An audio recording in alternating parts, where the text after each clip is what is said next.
This is a test. This is only a test. Unfortunately, I failed.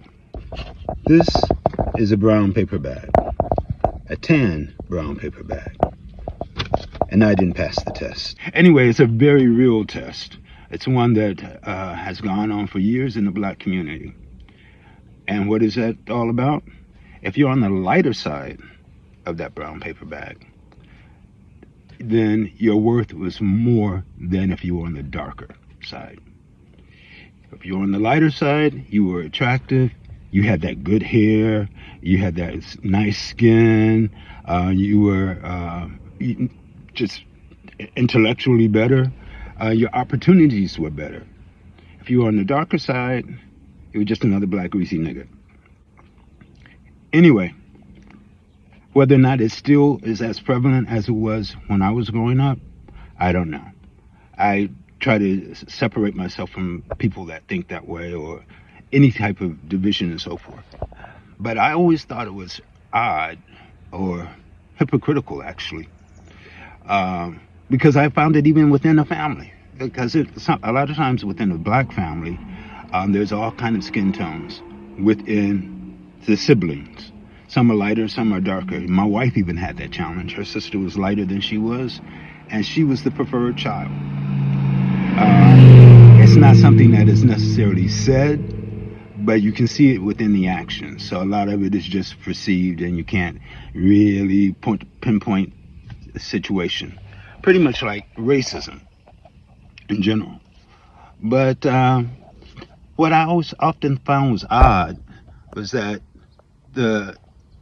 usually the leaders, I'm not saying all, but the leaders and the activists on the black power struggle always seem to be on the lighter side of that tan. And I often wondered if it was the real challenge, was the real problem that they were so close to white, especially the ones that were what we used to call high yellow. If they were so close to white and they wished they were white, or because of that just slight pigmentation or the knowledge of the fact that their parents may have been black, was that the hatred? Was that what stimulated this whole thing? You know, not being white, not being accepted as being white, but wanting so badly to be white, and instead of just accepting who you are. And the only time that all the color range of the black community was included is within that struggle. Otherwise, when you go back to the community, it was division. You know, the darker you were, the lower you were on the class scale.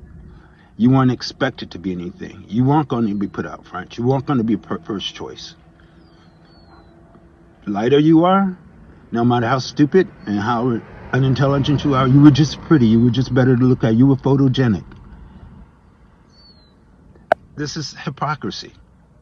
Because the same thing that we put on ourselves in the black community is what we accuse others of doing to us.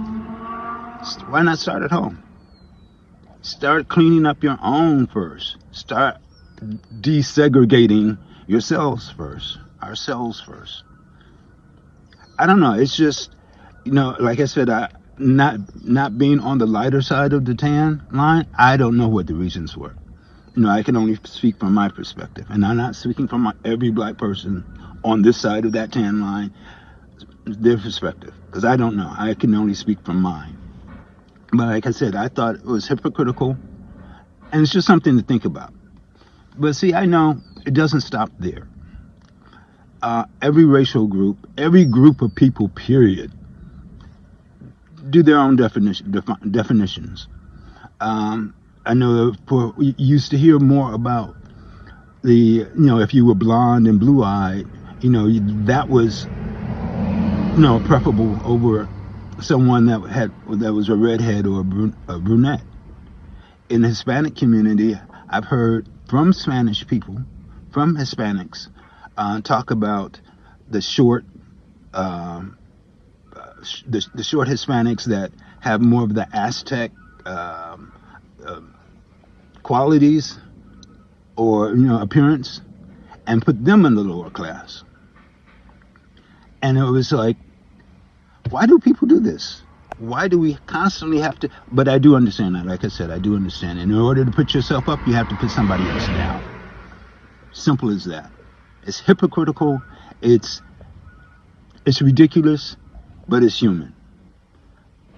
I wish we could get to a point where we just saw each person as each individual person and not group people together in a box and say, because I know one person that's like that, everybody that looks like that person must be the same.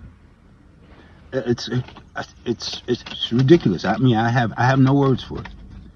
But tell me, for those of you who can, will you pass the test?